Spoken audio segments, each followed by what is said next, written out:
Hey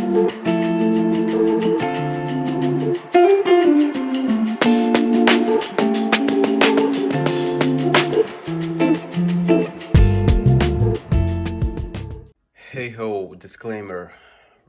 Šitas video, kurį aš dabar editinu ir visą kitą, čia yra mano pirmas video. Bet noriu pasakyti dėl tam tikrų dalykų, kokybių ir visą kitą. Tai quick disclaimer. Mikrofonas. Aš neturiu mikrofonų, susipirksiu eigoje. Filmuoju su priekinė kamera, nes su galinė negaliu dabar šiuo metu. Dėl tam tikrų priežasčių, kurios paaiškinsiu antram video. Tai aš tikiuosi, kad jūs žiūrėsit, nesmerksit per daug, nes tai yra mano pirmi video ir kol užtruks man tobulintis visame šitame dalyke, užtruks labai daug laiko. Tai vis tiek, čia yra mano pirmi, aš tikiuosi jums jie patiks, jūs jos žiūrėsit ir žiūrėsit ne dėl kokybės, o dėl to, ką aš bandau jums pasakyti ir skleisti tą, ką aš noriu išskleisti. Tai jo. Gero žiūrėjimo. Labas rytas. Tai jūs manęs dar nežinot, bet eigoje susipažinsime, esu Ridas.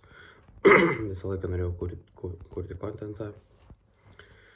Nusprendžiau tai padaryti, nes supratau, kad idėjos turi būti įgyvendintos kiekvieno žmogaus tą, ką jis nori daryti. Ir nėra dėl ko jas slėpti ar kažkaip kitaip nurašyti ir bandyti išsisukti iš to, ką tu nori daryti. Trumpai, mano video kontentas bus šnekėjimas, šiaip paprastas labai, kartais day in the life vlog bus, kaip aš ir ką darau, ką veikiu. Tai jeigu trumpai, tai dabar pasidaręs kavos, rytas ir visa kita. Tai pirma, ką mėgstu daryti ryte atsikėlęs, tai susistatyti kaip ir dienotvarkę. Tai dabar pasiėmęs planšetę, einu į Reminders. Ir ten yra labai geras dalykas pas mane. Kad, Reminderių yra geras dalykas, kad gali susirašyti visokius dalykus, kas tau, ką tu turi pasidaryti per dieną. Tai va, dienos bėgyje, aišku, aš labiau prisistatysiu daugiau apie save, ką aš čia darysiu, jau aišku paaiškinau, bet biškį plačiau, apie ką kalbėsiu ir vieną temą, kokią aš pakalbėsiu šiandien. Tikiuosi patiks, tikiuosi žiūrėsit.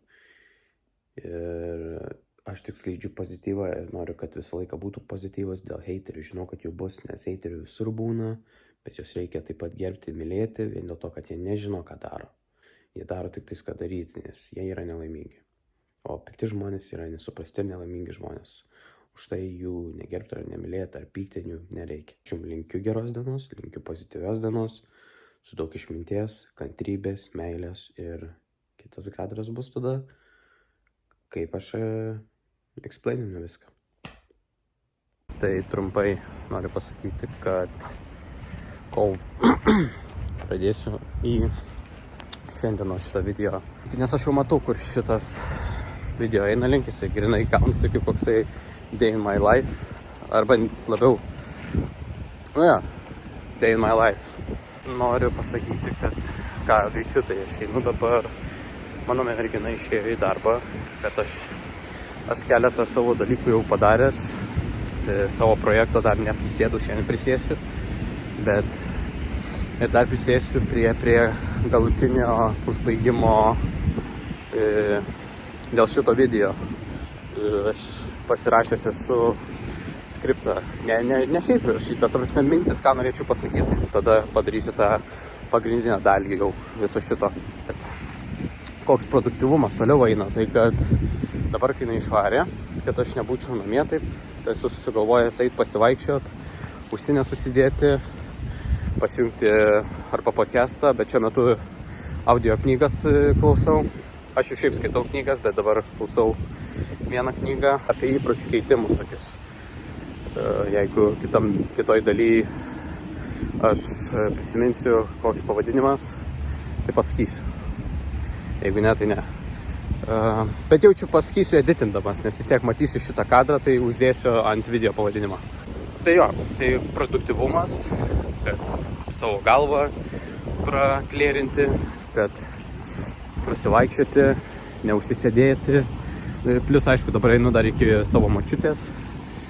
Tai va, tai labai yra šiaip fainas dalykas pamastyti, pasižiūrėti, pasižmonėti. Tai tas, kas užsisėdęs yra namie, tai siūlau jums tą patį. Tai nereikės rašyti man pavadinimo, nes prisiminiau, tiksliau pasižiūrėjau, ego yra tavo priešas pavadinimas. Tai siūlau paklausyti. Labai gerai.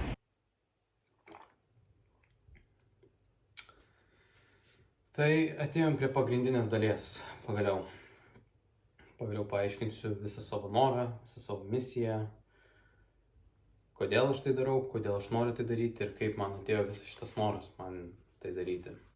Tai kaip ir pirmą sakiau, trumpas pasisakymas, galų gale koks tai bus kontentas, kad suprastumėt, bus day in the life, bus ir pašnekesiai, atsisėdę, tokie trumpi kaip podcastai mini. Bet jie bus tokie kaip solo podcastai, bet tik tais, kad trumpi, tai tokios kaip mini pertraukėlės pašnekėjimų šiaip. Norėčiau plėsti geras temas ir noriu plėsti blogas temas ir kaip galima iš to tyrai išeiti. Visas šitas kanalas, aš tik noriu skleisti pozityvą, nes pasaulyje ir taip yra daug blogio ir kaip tęsiasi pasaulis su tokiu negatyvu einantis karai ir visa kita, pajauti tokį iš vidaus, kad blemba, kodėl žmonės tai daro, tai daro dėl galios, dėl pinigų, dėl teritorijų ir visa kita.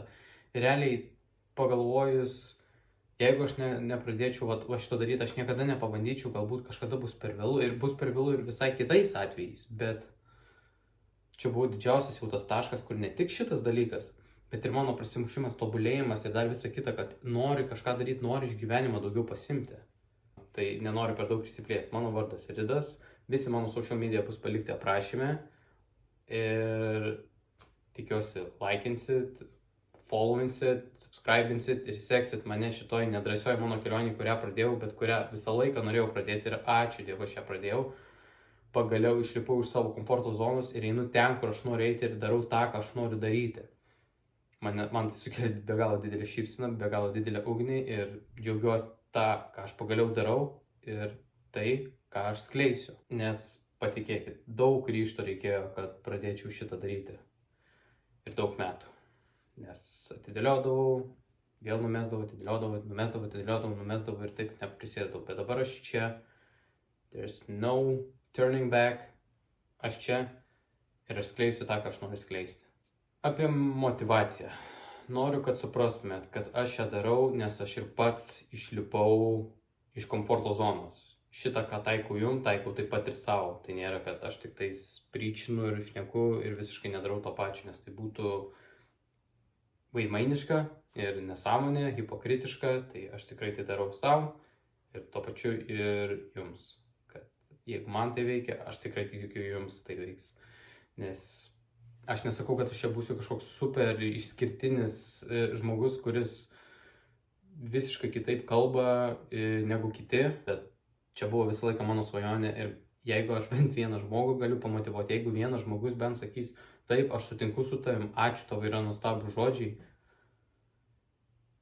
tai man suteiks be galo didelę euforiją, nėra neįsprendžiamų problemų, aš tai bent manau. Galbūt kas yra labiau išmintingesnis už mane, nes aš tikrai nesu išmintingas. Aš tobulėju, aš skaitau daug knygų ir aš bandau kažką iš to pasimti, perteikti savo ir kitiems. Daug kas girdi tą žodį išlipk iš komforto zonos. Bet daug kas numoja ranką tai. Ir kiekvieną kartą numoja, nes jie bijo kažką pradėti daryti. Realiai, iš tikrųjų, didelis faktorius, kodėl aš niekada nepradėjau daryti, ne tik dėl to, kad neišlipau iš savo komforto zonos, bet buvo didelė baimė, ką kiti pamanys apie mane. Dabar man nesvarbu, kas sakys, nes aš džiaugiuosi, man neįdomu, ką kiti mano. Man neįdomu, kad jie blogai apie mane mano, nes jie paprasčiausiai nesuprasti nelaimingi žmonės, kuriuos reikia suprast, gerbti ir mylėti. Jums žmonės sakys, kad jūs tą, ką darot, yra beprasmiška, kad tai yra nesąmonė, kad jūs to negalit, kad kam jums to reikia, ką tu čia sugalvojai, sėdėk ir nieko nedaryk vėl. Kam visą tai? Kodėl tu dabar paimi ir tai darai? Tai jūgi nesąmonė. Tam tikri žmonės sakys tam tikriems žmonėms šitą dalyką, kas nori eiti iš savo komforto zonos. prisiminkit, komforto zona. Tai yra pagrindinis dalykas, kas jums maišo.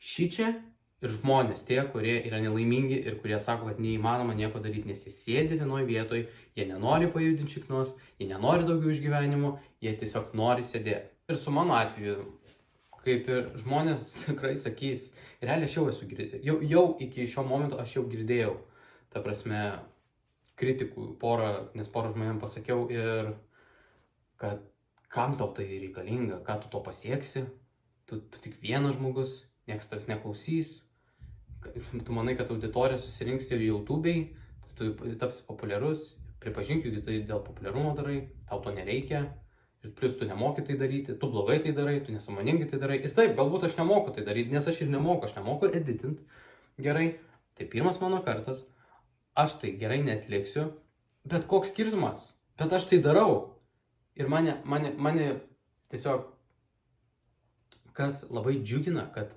aš tai darau, tai prasme, aš niekada nepagalvoju, kad vis tiek tai paimsiu ir darysiu, aš galvoju, kad visą laiką sėdėsiu vienoje vietoje ir viskas.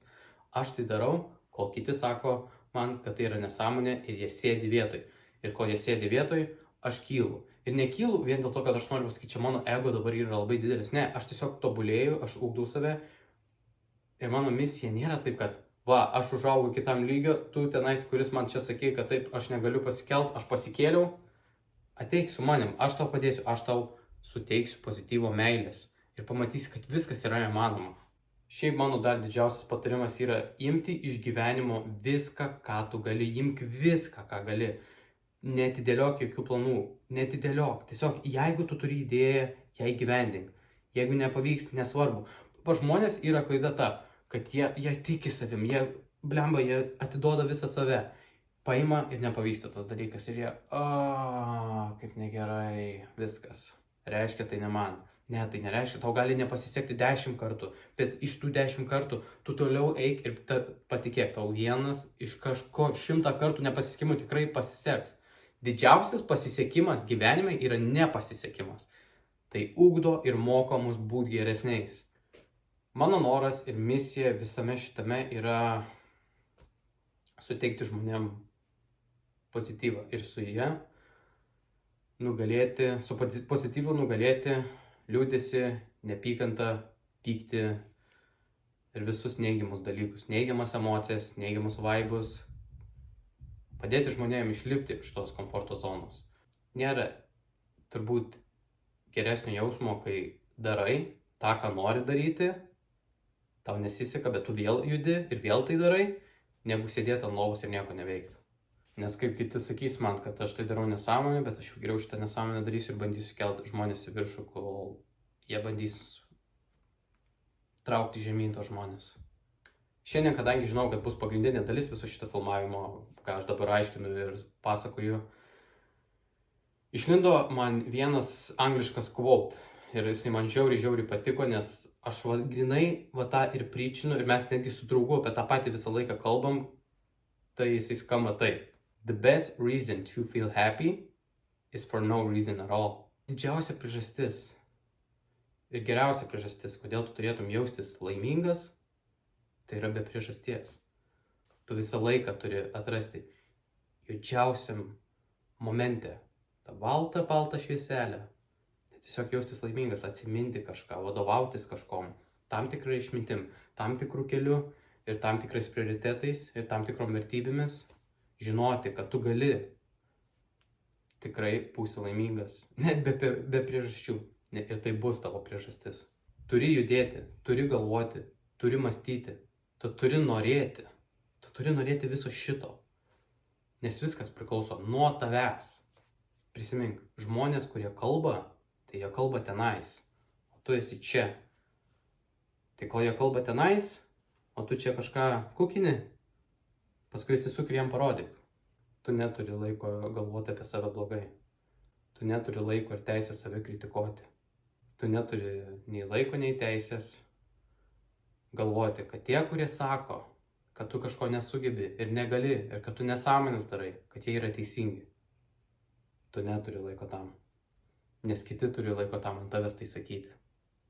Reiškia, kol kiti tai daro, tu save ugdai, mokini tobulėjai į geresnį tašką ir jiems rodai pavyzdį, kad jie paskui galėtų tą patį daryti kitiems. Taip ir perteikiamas yra pozityvumas.